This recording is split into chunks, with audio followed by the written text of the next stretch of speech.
Aujourd'hui, nous avons vu une mobilisation exceptionnelle de beaucoup d'acteurs qui nous ont accompagnés tout le long du circuit, plus de 2 heures de temps durant, montrant l'exemple à l'endroit des populations en termes de comportement pour que la ville soit une ville propre.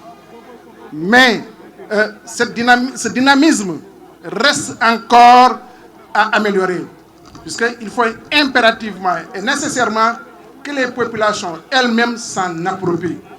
J'ai donné tout à l'heure des exemples, en passant devant des étals, les marchands, les commerçants assis, les bras croisés, nous regardons faire. C'est inadmissible. Donc, il faut continuer cette dynamique de sensibilisation pour que les populations se disent Saint-Louis est une ville à potentialité. C'est une ville touristique. C'est une ville qui accueille des gens venus d'ailleurs. Il faudrait que cette ville soit une ville propre. Et j'ai donné un exemple vraiment qui ne milite pas en notre faveur.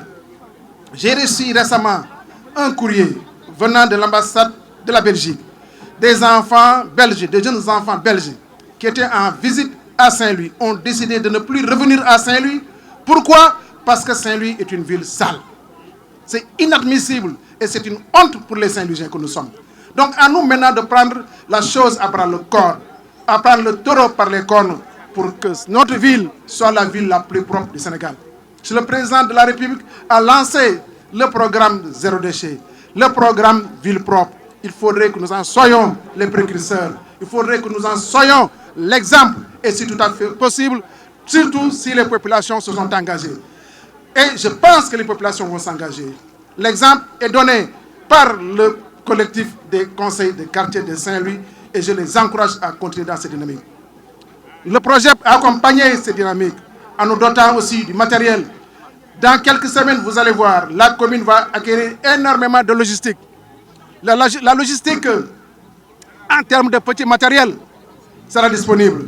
Des râteaux, des pelles, des fourches.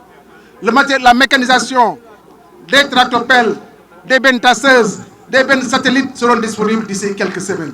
Et toute cette logistique va nous aider, en tout cas, à faire en sorte que Saint-Louis puisse disposer de matériel adéquat, approprié, pour que la ville soit propre.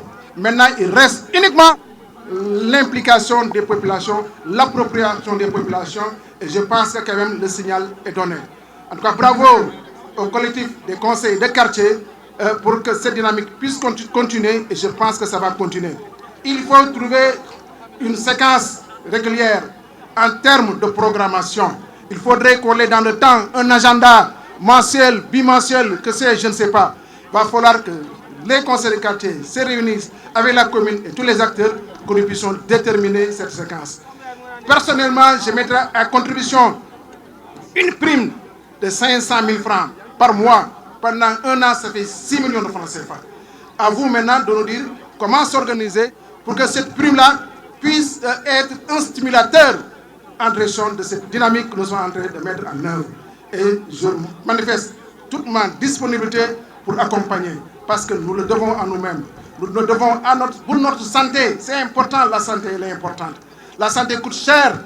Comme la santé coûte cher, il va falloir prendre toutes les dispositions pour préserver notre santé. En premier lieu, améliorer notre environnement de vie, améliorer notre cadre de vie. En tout cas, merci au collectif des conseils de quartier et merci aussi à toutes les organisations qui se sont manifestées pour la réussite de cette journée. Je vous remercie.